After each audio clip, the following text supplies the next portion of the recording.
Good to go live. As soon as I see my face.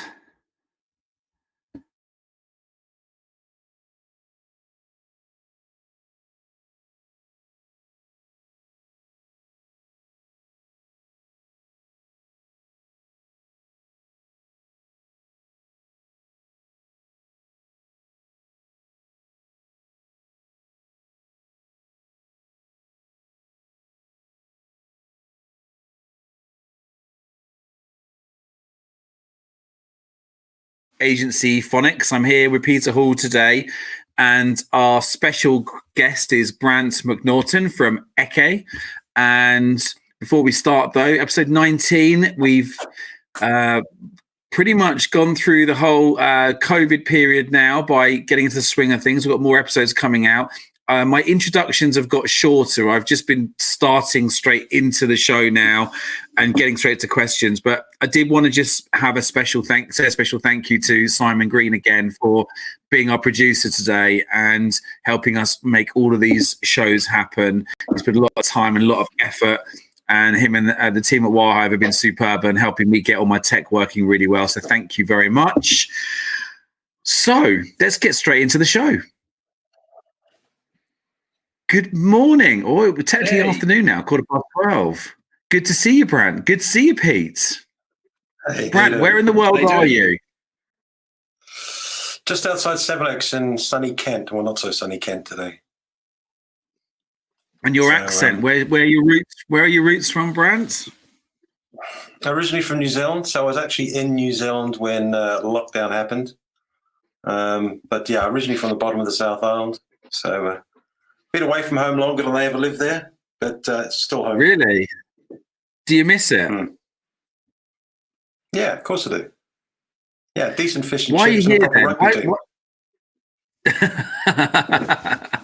Yeah, that's true.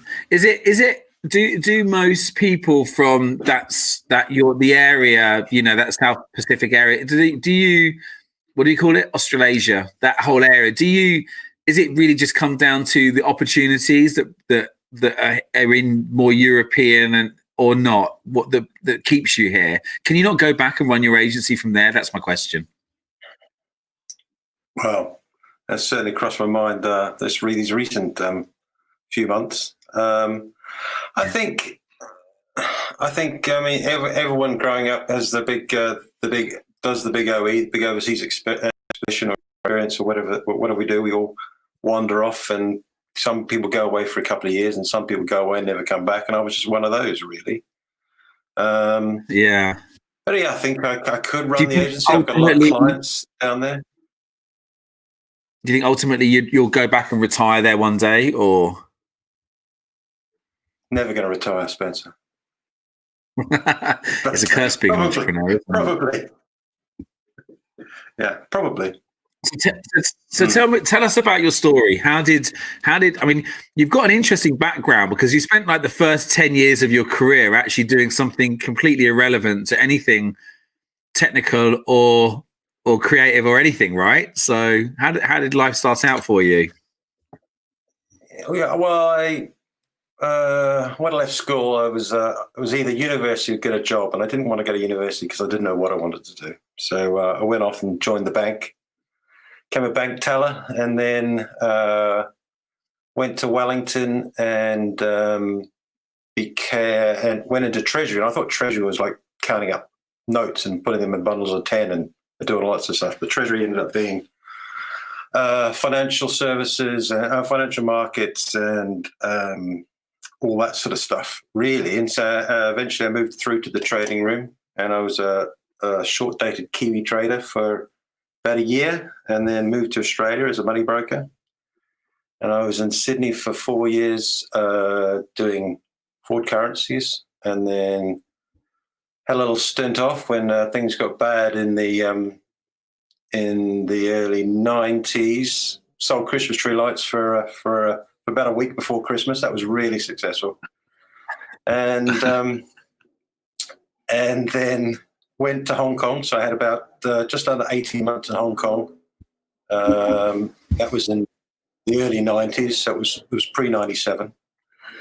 And then moved on to London, came to London, and again, working as a money broker in forward foreign exchange. And eventually did that for about another 8 years, so about 15 years in total. Finish off running a desk doing non-deliverable forwards. And what I was doing was I had a fancy spreadsheet that was pulling live data from Reuters and Bloomberg and finding arbitrage opportunities for clients, and then trying to get a buyer and a seller together. And I found it, quite interesting. I mean, the entertaining, the going out drinking was quite interesting as well. But this data and getting all this data coming through found it quite interesting. And the internet had just really sort of started on its rise up. And so my contract that came up for renewal, and I didn't renew it. I thought I'd wander off and start building websites for people. So here we are 20 years later, actually. So 20 years. Yeah, it's a bit of a pivot, Brant. So how did you end up building websites from trading currency?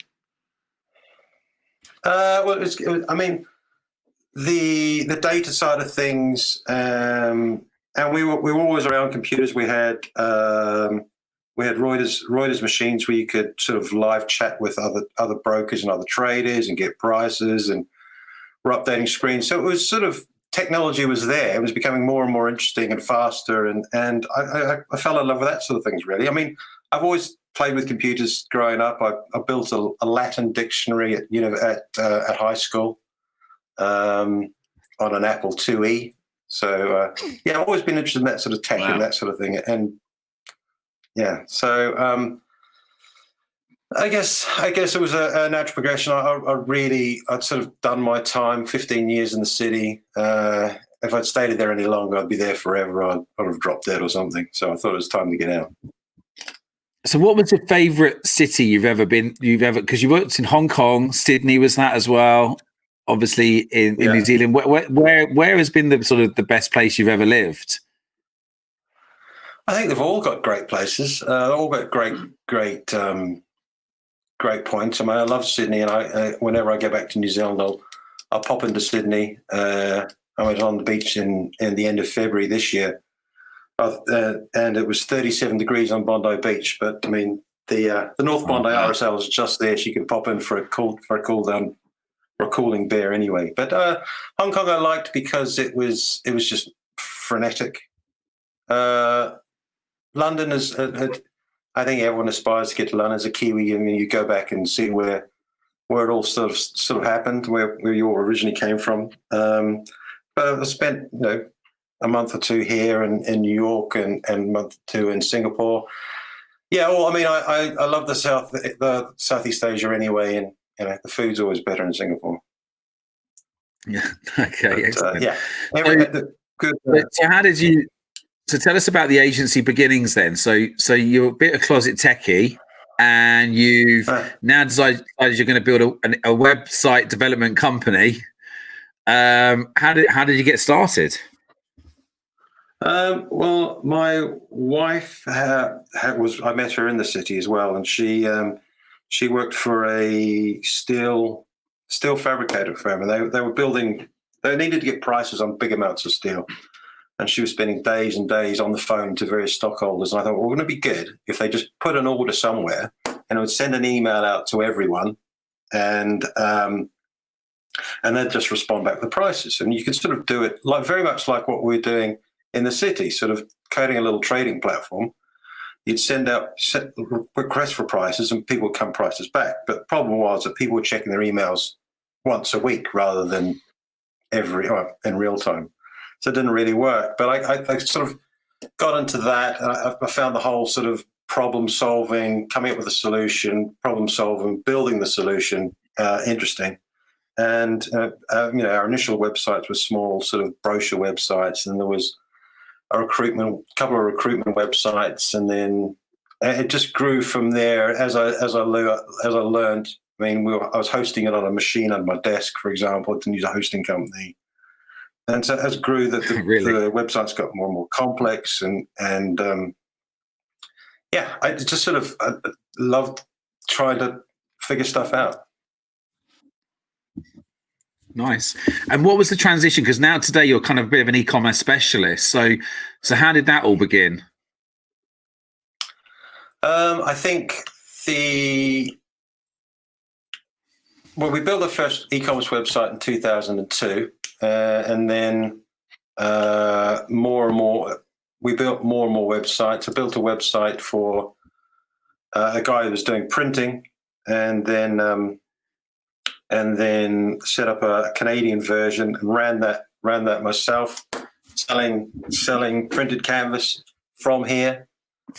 And that was all right. But then more and more e-commerce websites, our websites become more complex. We were doing logo design, website design and everything, and SEO, marketing, and there was like 3 of us.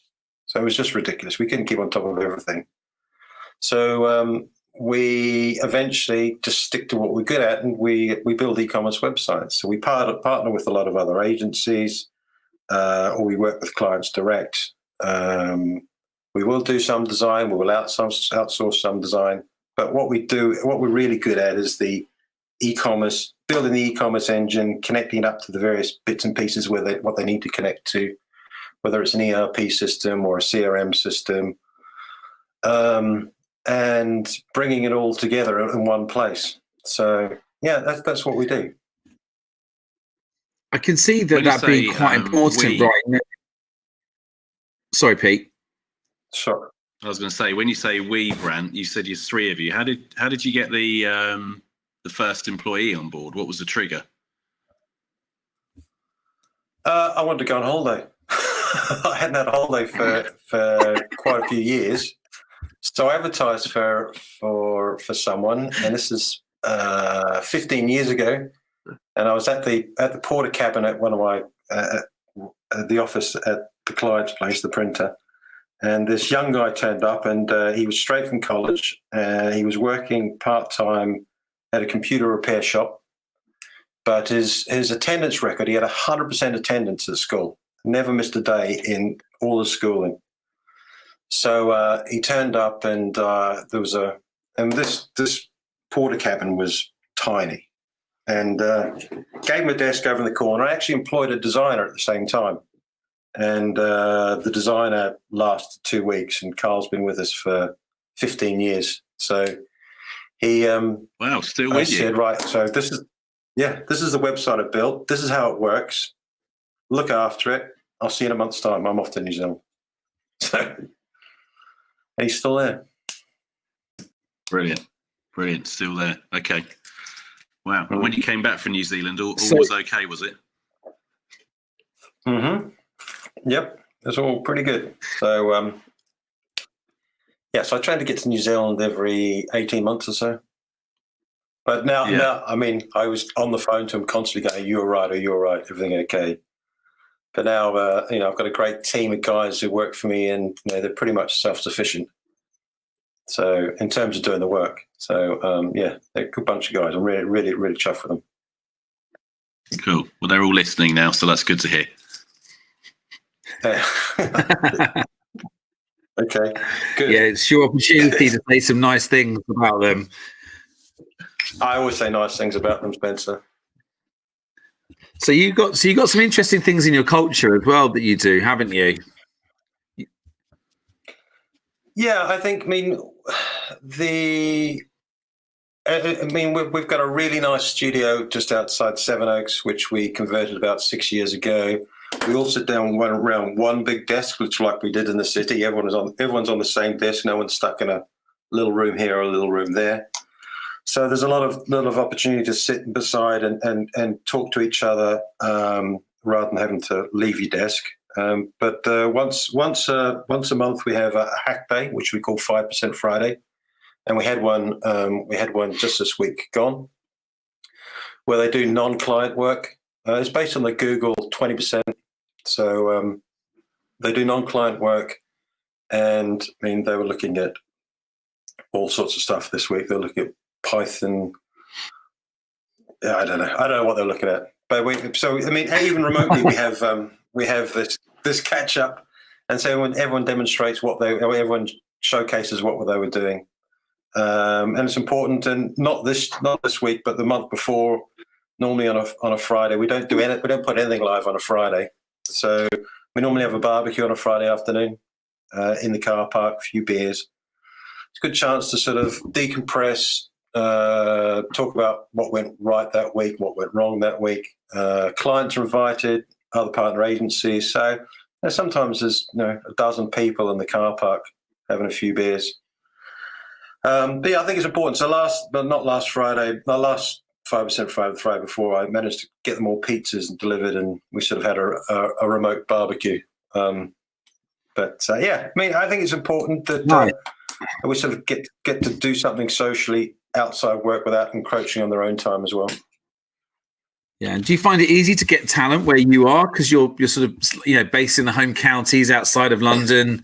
Is it easy? Do you think maybe with what's happened with COVID, it will get easier for you now to recruit people, at distance? Or what are your feelings about the approaches moving forwards?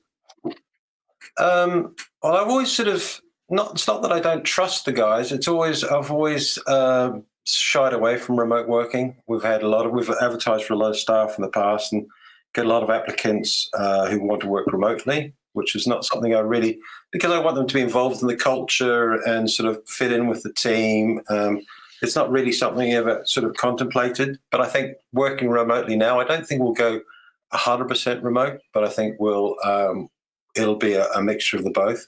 So it may be easier to recruit developers. There will be if a lot of people are working remotely, there will be some sort of street appeal by having a studio or an office to go to as well. So that may bring more talent in, but it is difficult to recruit good people. And I'm just lucky that the guys I've got, we don't have much churn. So yeah, I'm really lucky with the guys I've got. And we've had people come, people go, but the core is still there. I think it's really nice in the early years.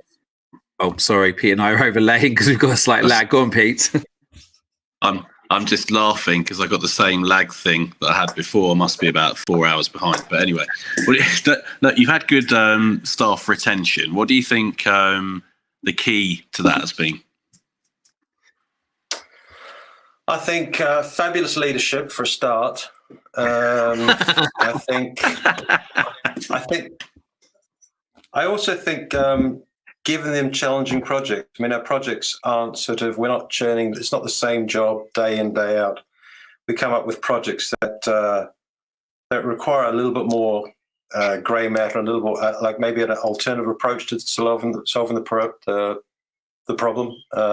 But I think the beers and the barbecues, it's a pretty relaxed environment. To be honest, you'd have to ask them. But I think they've just got a great boss. Well, that's good because we've got one of them on the phone now. Don't be hanging. They're just joking. Yeah, I think it's good. We've got good projects, good clients. I think it's just a combination of everything. We've been really quite. And I know that Simon was talking about luck. You put in the hard work, it comes back. You cultivate a good culture, people will stay for good culture. You get good clients. People like working for the good clients. Brant, what do you think makes a good leader in an agency? This topic's come up quite a lot recently with people, actually clients that we've worked with and just agencies that we've met in our community. And I'm just curious to know, what do you think, mate? What is it you think your team need from you as a leader in an agency? I think... I've always been supportive with the guys in the team, and if there's anything that's not been work related that I can help with, I have done. I think when lockdown first happened and I was still away, Si, the guy who runs the studio, made the decision to shut down the studio and everyone to work remotely. So I think I let them. We all know where we're heading. But don't do it like this. I give them some sort of autonomy so they know, right, we're heading to that hill over here. I don't care how you get there, as long as we're heading in the right direction. So giving them some sort of autonomy, some sort of way of doing things, but also, when I need to say, right, change the direction, we're going over there. And I think showing some sort of compassion and sort of, when we close down, we're all going, oh, what the hell? I'm in the same sort of boat. I'm just as apprehensive and nervous about what's going on. There's no point to worry. We're in here together. I'll look after you. You look after me. I think sort of as a team unit, I think they look to me for some sort of support and guidance, but also they're very capable guys that they know where we're going. They get cut off, they'll find their way there themselves. So I think that's important. Yeah. One of the things that I'm really fascinated by, and I know you and I touched on this in a recent conversation, was the fact that you're working in this e-commerce space, and that right now with everything that's happened in COVID, there's this kind of acceleration of a lot of businesses that have failed to keep up with using technology to improve their businesses. So I shared with you the story about my local farm shop that, you have to literally download the spreadsheet off their website. Each morning they update the spreadsheet with what's in stock, and then you call them up and you tell them what you want on the phone. They then call you back an hour later to take your credit card details. And then you drive down and you park outside the shop and they put it in the boot for you. It's like, it's just almost so antiquated. And I just don't believe that they have the knowledge, the technical knowledge in the company to understand how technology can solve their problems. They probably also maybe are worried about the level of not understanding the level of investment that if they made it would probably generate the return on investment, speculate to accumulate by investing in the technology if they were to do it. There seems to be a massive gap between a lot of smaller businesses and and larger ones, and it's almost like there's this massive sort of gulf of division. And I really feel like, and I don't know whether you're the same, but in the last sort of couple of weeks, like the government should be doing more now. So there's always innovation funds, but it's not really innovation funds that we need. What we actually need is basic funding to help educate and to help support small businesses to get the investment so they can come and work with people like yourself. Because I'd imagine these guys can't just stick a SaaS product in their business, because they need to integrate it into their ERP or into their stock system. And that's one of your specialist areas. I know that. And that often is more complicated in many cases than people realize, right? Because there's so many different ways to integrate into those platforms. So what's your kind of, I mean, obviously e-commerce is still growing. And do you think the government should be doing more, or there should be better education in these businesses? Do you find it frustrating? I think the local farm shop isn't necessarily going to have an ERP system, Spencer, but, it's wishful thinking. But actually, no, they're pretty advanced. But anyway. So, I think there's opportunities for small businesses. I mean, the UK has pretty much always led the way on e-commerce anyway. We're first adopters. There were more people shopping on e-commerce per capita than anywhere else in the world. And I think small businesses have been a little bit slower on the uptake just because there's no sort of technical know-how. Everyone felt it was expensive. And I think with the rise of platforms like Shopify and Wix, it's a pretty easy, it's an easy route to market. It's not really the sort of projects we do, and I've got a couple of friends who run agencies who have turned around Shopify websites pretty quickly just to help the guys get some cash flow. I know in Ireland, we've got a couple of clients in Ireland, and there's a government grant that is helping people get online, an e-commerce grant, €2,500, which, and we were contacted the other day, we were referred the other day to a little cafe that's looking to get online. Just because, I mean, it's easier. It's I mean, having an e-commerce shop it's a no-brainer, to be honest. And some of these people don't want to spend a lot of money because they're either, their budgets are tight anyway. They're not making any money. The doors have been shut for the last 8 weeks. They can't really see, even if it's £1,000, some people can't really afford to spend £1,000. They've got staff to pay, all this sort of stuff. But I think, everyone's going to be embracing e-commerce. There was an article I read that 80% of things are going to be bought online eventually, and bricks and mortar are going to be a novelty, which isn't great for the high street. But the high street's in a bit of a state anyway. When I said ERP earlier, I meant EPOS system. Sorry, that's just me getting carried away, talking too fast.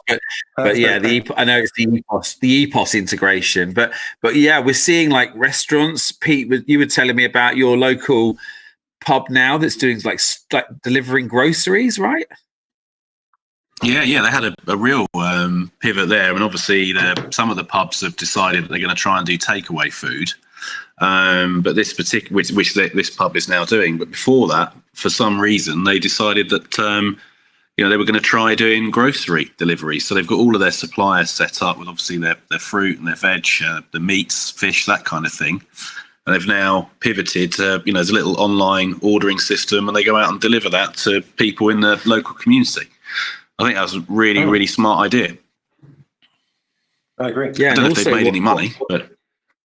Also, what I've noticed as well is that the people that used to supply all of the leisure industry or the hotels and the restaurants and pubs, those guys are also switching now to e-commerce, so they can go direct to consumer as well. Because consumers, obviously, when they can't maybe buy, they haven't really thought about maybe buying some luxury items like at the weekend.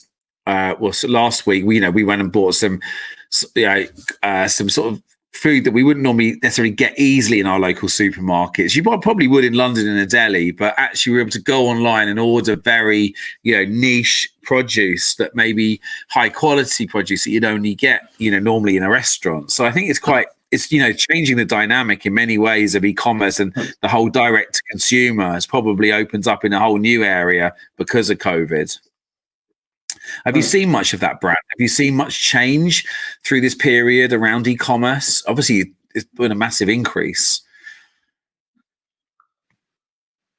No. You can buy pretty much all the local shops are running local. It's no change really. We haven't done any small projects like that. We have just focused on the big projects.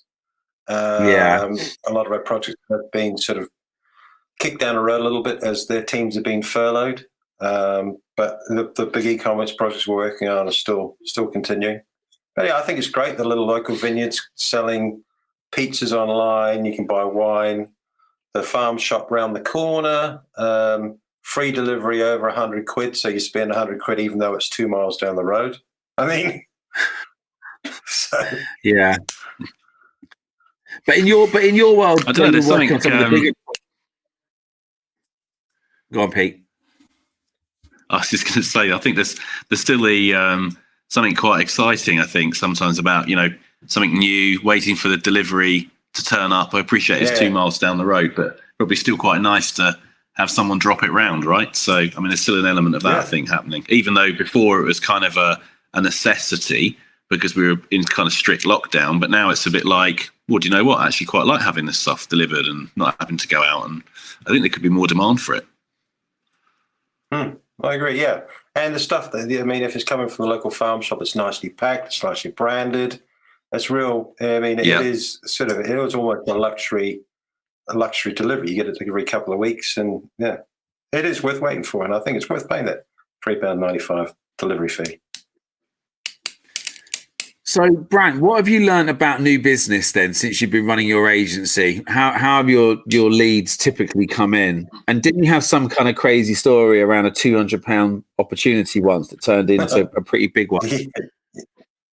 Yeah, I think looking at it and our best source of new business has been partnering with other agencies. We do a lot of sort of referral swapping. We also partner with them, so someone will do the build, someone will do the design, we'll do the build, someone will do the SEO. So partnering with these other agencies, we see great opportunities, and that's probably a significant share of our new business. Other referrals, so outside referrals from clients to new clients. Again, that's probably a significant that's probably 30% of our new business. And then it's sort of friends and family or networking. I got a referral from an ex-flatmate 30 years ago, which turned into a big e-commerce project and a kiosk build and all this sort of stuff. But one of the, when we had our office in Orpington, there was a knock on the door one day, and this guy turned up, and he was a bit sort of in a bit of a panic. He's got this little website, and they sell. At the time, he was selling earpieces for police radios. But the website had gone offline. He couldn't find the guy that was hosting it. Could we help him out? He'd done a search, and we were the only web company within, walking distance. And he actually knocked on the door. We took a look at it, and just sort of turned up. Just sort of buzzed on the door, came in, and it said, it's crazy. He didn't phone up or anything, just turned up. And so we ended up helping him out, getting all his files from this, where I can't remember how we got it, and put the hosting up, charged him £200 a year. Now that guy ended up being a supplier for Sennheiser, so we were introduced to the guys at Sennheiser. We've done a lot of internal systems for the guys at Sennheiser UK. We went out to Hanover and met the guys in Germany. We built an e-commerce website for the guys in Sennheiser Australia. We did some event management systems for the guys in the Sennheiser Nordics. And we won an NHS pitch on the back of the work we'd done for the event management system. But we got a phone call we've been working with Sennheiser for quite a few years, and we got a phone call saying, I've got this problem. I need it solved within a week. This is the situation. We've got these amplifiers, and normally these amplifiers work via radio signal. So you can switch between these two amplifiers. But they said the venues are so big now that they're running Cat5 cable everywhere, and they're running it over IP. So they're toggling via IP. Can you build us a system that there is software available that only works on Windows machines, and this company's only got Macs? Can you build a system that does this? So we got the sort of protocols and the sort of documentation and built this app that works, that would toggle between two different amplifiers. And they said, well, that's great, that's working great. And we did this in about 2 or 3 days. We didn't have any stuff to test it on. It was just all sort of theoretical. And then they said, great, well, so can you make it 2 sets of 8 so they can toggle between eight amplifiers, or 16 amplifiers, 2 sets of 8. And we sent it them. They said, "Oh, that works. That's great." And then so we sent them off the final code, and we got a call. We delivered it on the Thursday, and apparently it was for the Coldplay tour in Brazil, and they were using it on the Friday night for their concerts. And so, untested. Well, we didn't have any kit to test it on. It was working. Well, we tested it to the best we could without the gear. And they came back to us about 2 years later and wanted to go from 8 to 24 amplifiers on the same system. And again, we didn't get to test it, but and delivered it the day before it was being used on the tour. So, yeah, wow, all from a lot of pressure. A guy knocking on the door. It was all from a guy knocking on the door saying his hosting company had disappeared. And we charged him £200. So it's amazing where the leads come from. Yeah, I think I really. It's funny, Pete and I are very privileged. We obviously hear lots of stories on new business from lots and lots of agencies all around the world, and it's amazing how many people have, a story like that. Like where something really, I do a talk where I basically explain how I met a girl in a club, an old school friend of mine in a nightclub, one when I was 28. And if I hadn't have met her that night, I wouldn't have gone on to win millions of pounds worth of business. And all thanks to this girl called Lorraine. And it's, literally, if she hadn't have introduced me to someone who introduced me to someone, I wouldn't have won Goldsmiths, the High Street Jewelers e-commerce account, and I wouldn't have won Gerald Ratner's e-commerce account. And it's just that one event that happened. And so I think in life, in agency life, you've always got to just, you've almost got to always just believe that, never drop your head, always keep believing, keep pushing forward, because those kind of opportunities the biggest ones often come from nowhere, and they're quite surprising. You can't, no matter how much marketing you do, you can't control the serendipity that happens in business. No. So that's a great story. Our projects tend to be some long tail winds anyway, so they take 6 months to land. So I'm quite tenacious. I'm like a dog with a bone. I'll stay on the trail until we win the job. Yeah, we did a post on that from one of our interviews recently, just talking about the long game of agency new business. And we talked to someone called Sean Singleton, who he used to be a competitor of mine at Blue Halo, and I always knew that they were a pretty good agency, and he was pretty good at new business. And he always talks about, there's a short game, there's some things you can do, but actually, reality is that building relationships and waiting for people to have a need for the problem that you can fix can take time, right? It can be the long game. So I think if you play that long game, which sounds like you do very well, it's only going to help you. Whereas a lot of people just give up at the first hurdle. They'll meet someone and then just never contact them again, or and the weird thing is, it's not rocket science. A lot of this stuff that we talk about, it's just sometimes it's a reminder. Like, do you find that sometimes being in the agency, it is quite hard to see the wood through the trees? Like, it's quite consuming in a way that sometimes you kind of miss the obvious things, or?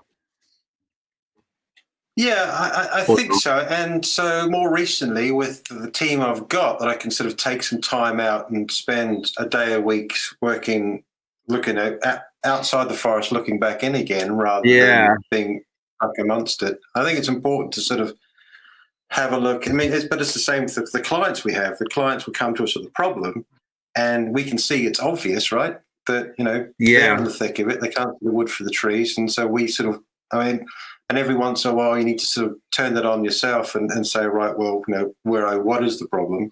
So being able to have a great team that can get on and go where they need to go or do what they need to do without sort of oversight or anything like that gives me an opportunity to sort of play the long game, so to speak. Yeah, I think Pete and I have really got into that recently. We have a concerted effort now twice a year, don't we, Pete, to get away overseas or some distance from where we live, just so we can get some space and just look objectively at what we do. It works well for us, doesn't it, Pete? Yeah, it works really well. Yeah, I don't think you can do this sort of thing, in an office. I think you need to get away and have the space. Yeah, I think it is. I'm guessing when you went to New Zealand. Go on. I guess when you went to New Zealand, that probably was quite a good time away earlier on this year before COVID to look at it, the business as well. Yeah, I went to a conference in Surface Paradise for one of the ERP systems that we integrate with. So that was good. But catching up with friends and family and a few beers and having a swim. It's it's good. Yeah, I think everyone's got to get away. You've got to. I try at the weekends to turn off and not think about work. I'm thinking about work, but not be sitting in front of a screen all weekend. You've got to get out and get some fresh air, because otherwise you'd be ruined on Monday coming back into it. Do you plan your holidays in advance each year, or do you just kind of react and take them?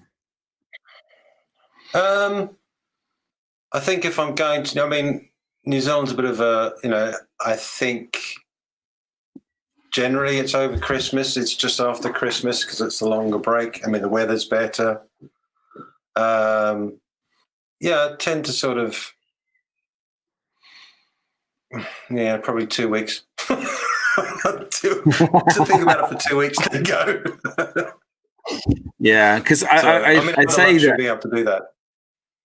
Yeah, Pete and I always. It's funny. We actually every September now we sort of sit down, WP, and we plan out the year ahead in advance, and it's quite nice doing that because, like you said, over Christmas you can actually, well, it's a longer time there. Let's take 2 weeks then, and Pete and I will just do it in advance for the whole year, and then it's like we don't have to forget about taking time off and just burning out. It's just trying to pace yourself. It works really well, doesn't it, Pete? It's a really good tip in business. So top tip there. If you get a chance, try and sit there in September and organize it all your weeks off in the year ahead. Definitely helps a bit. Too many owners just basically end up working. Yeah. So what's sort of next for you in your journey? Like, where do you see the future for Ecce? Well, actually, where does the name come from, by the way? Ecce was I learned Latin at school. I mean, it was really helpful in New Zealand to learn Latin. So, and the book we used was Ecce Romani, Behold the Romans. So, if I learned one thing at Latin, it was that Ecce is Latin for look. So, and it did me good stead because 30 years later, Ecce is the name of my company. Yeah, amazing. So it's a bit too highbrow and clever for my own self, but there you go. And what's the future for Ecce then? I think we've our growth over the last 20 years. It's been a new member of staff every couple of years. We've got to a point now. There's 8 of us. We're really good at what we do. We've got our specialisms. We've got a team of developers, team of front end guys. I think again, there's similar sort of growth. I think we're doing more and more in New Zealand and Australia. So the conference I was down in February was for our group products, and we've got resellers out there that are selling our products. It's e-commerce customer portal thing for their ERP system. So we've got quite a lot of interest, and over the last 6 to 8 weeks, I've had a lot of late night phone calls with guys in New Zealand and Australia demonstrating the product. And so I think more of that. I think more partnerships with agencies and resellers like that. Grow the business slightly more. Our clients going to get our projects going to get larger, I think. But yeah, still in the e-commerce sphere. I think just doing more of the same, really. I mean, we haven't done any adapting or pivoting during the lockdown because we're busy doing what we do, and that's what we do. Yeah. Cool.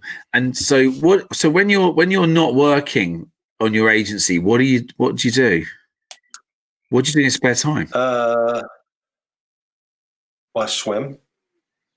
So I swam to the Isle of Wight a couple of years ago. What? I swam from Alcatraz to San Francisco 2 years ago. I got dropped off on the island and swam back. So yeah, that sort of thing, and that's a really good way of disconnecting. No one can get a hold of you. There's no phones, nothing. You just get in the water. The colder the better. No wetsuit, and just grind it out. And it's just so if you can stay in the water for 3 hours, just grind it out. It shows you've got some sort of tenacity and some sort of staying power, I guess. Which I mean, that's reflected on what we do in business. We're in these projects for the long haul. We've got long-term partnerships. I think if you just sit there and focus and do the same thing for 3 hours and get out knackered. Yeah. But I enjoy it because it's you're away from everyone and everything. It's a peace of mind. You can think about whatever you like or think about nothing. It's good.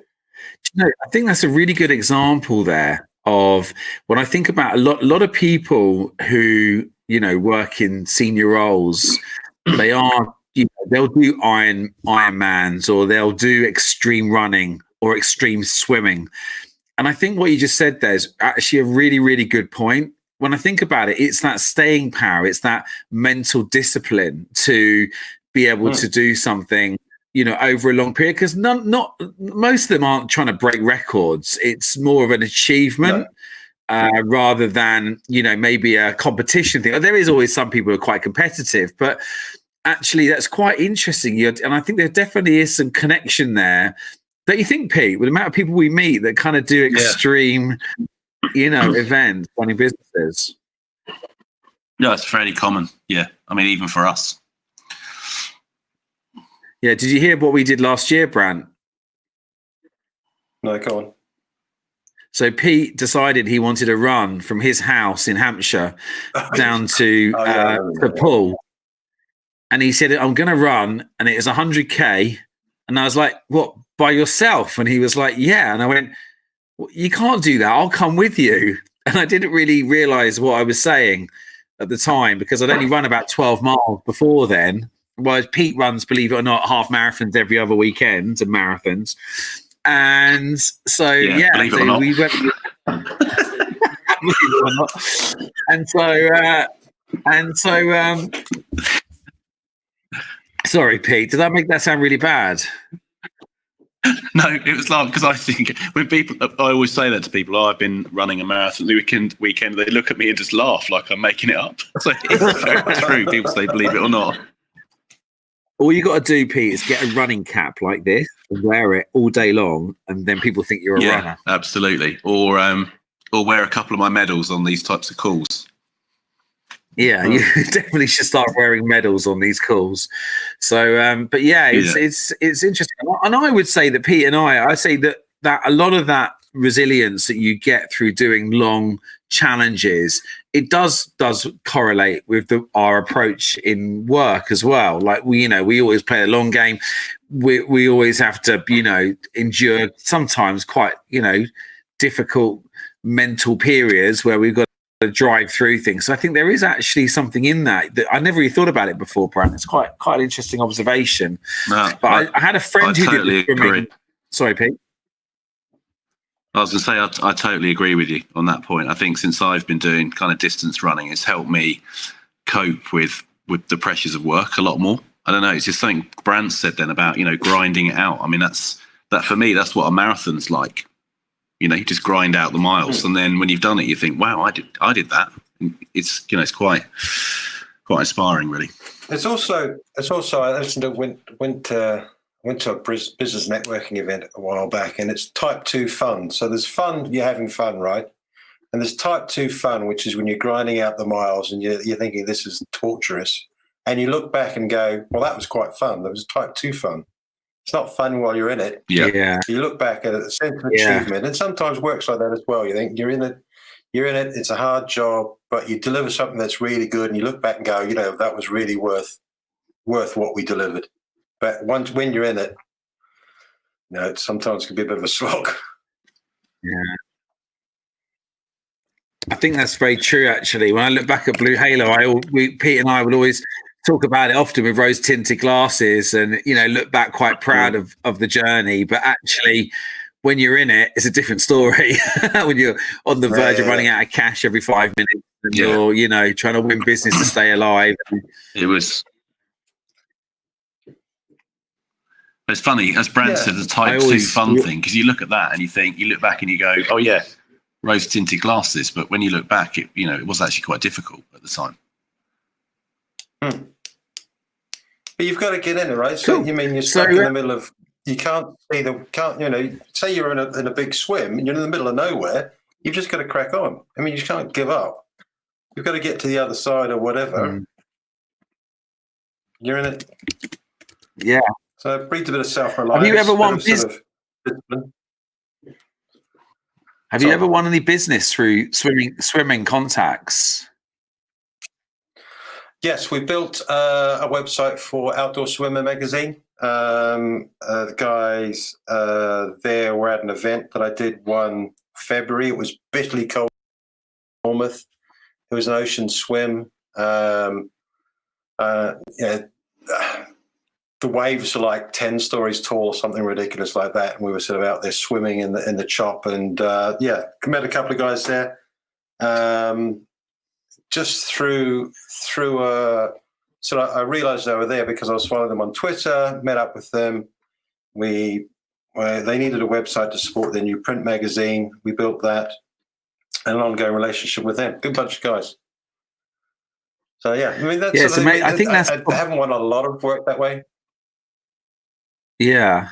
But I do think it's quite an important thing when people talk about, business networking and I always, talk about socializing, but actually sometimes it is important to take your personal interest a little bit and use it as a way to go and meet other business people, I always remember, the story that I kind of share about the guys that bought my business. One of the biggest clients came because, they were both in the same triathlon club and with our Phil Jones interview that we did, which was it was a really, really great interview because Phil talked a lot about how he used to sort of create events around the things he enjoyed doing.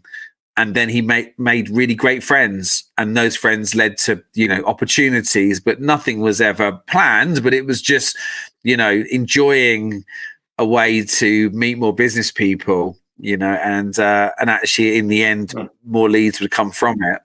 But swimming, I guess, is in some ways it's a bit more niche, and it's not a lot. It's not that niche really. Like everyone swims, but maybe there's maybe it's hard to socialize when you're in a pool or when you're on longs. Do you get to chat much when you're to people? I don't train in a pool. The backwards and forwards drives you dizzy. I'd much rather get in a lake and swim. Yeah, there's not much chatting going on, to be honest. Like it's not like cycling. You're sort of cycling or swimming along, having a chat with the person beside you. What's that? I got told about there's some crazy swimming event in Sweden, isn't there, or Norway, where you get tied to each other. Have you seen that one? They chain the two of you up together or something, and you throw off a boat or something. Isn't it called island hopping or coasting or something? Where they have to run across islands and swim, and then run across islands and swim. Yeah, they do it down in the isles, the Scilly Isles as well. Yeah, no. So you fancy doing that? So, what? Not for me. No, I don't like swimming. I can only do breaststroke. So it's like, Pete, you don't swim either, do you? No. Swimming and me don't agree. Well, so I didn't like swimming either. I trained for this triathlon. And I trained for a triathlon about 5 years ago, and I thought, well, I could do the running. The cycling's going to be pretty easy. The swimming's going to be the difficult bit. And the only thing I kept up was the swimming. So, well, that's good because for me, it's a swimming. I can only do breaststroke. I really need to go and have lessons to do front crawl. That would probably change everything for me because I don't mind cycling. I don't mind running, but it's just I've done duathlons without the swimming, but it's it's the one thing to crack. I'd probably enjoy having lessons to learn, actually, so I probably should make the effort to do it. Yeah, I took lessons at the local pool, the local tri club. Good. Oh, did you? Yeah. There we go. So, right. Well, we've had a good long chat now. I mean, is there any sort of lessons that you would share with us from your journey? What are the kind of things that you've learned? I guess the most, what is there anything you've learned on your journey that you through making loads of mistakes that has really changed the way that you work? I would say yes to everything, but it's probably not a great lesson because some of the projects we've have taken on haven't turned out that well, but we've delivered it. I think looking at the challenges, looking at problems, and where there's a will, there's a way. We've been presented with problems or complex business things that people needed solutions for, and we've got there. I think tenacity. I think play the long game. I think, and I think it's amazing who you meet 30 years ago who will give you a lead 30 years later. It's just don't be an arsehole, be a nice guy, and it all comes around. I've met guys from agencies and been friends with them, or known them for 4 or 5 years, and no business ever comes of it, and then eventually it springs into life. But just don't be a dick, and you'll be all right. Yeah, I love that, and I love that. Just keeping in contact with people from your past, and just that I think that's a really important lesson. Both from your own personal side of things, but also professionally. So many leads come from friends and family, and people don't think it's a proper way to do your marketing, but actually the reality is, in a service business, it's some of those long, because you obviously have trust with people. Quite a lot of trust is built over 30 years, right? So, when they do know you can solve a problem, they're more likely to give it to you because they've known you a long time. It makes sense, Yeah, and they trust you. So it's a great. That's the thing. I mean, people don't throw their entire business in your hands if they don't trust you. I mean, we're integrating these systems. People are putting the life and soul of their business pretty much in our hands, and we can either help it swim or help it sink. So it's all down to trust. You're right. Another swimming analogy. Yeah, it's very true. Yeah, brilliant.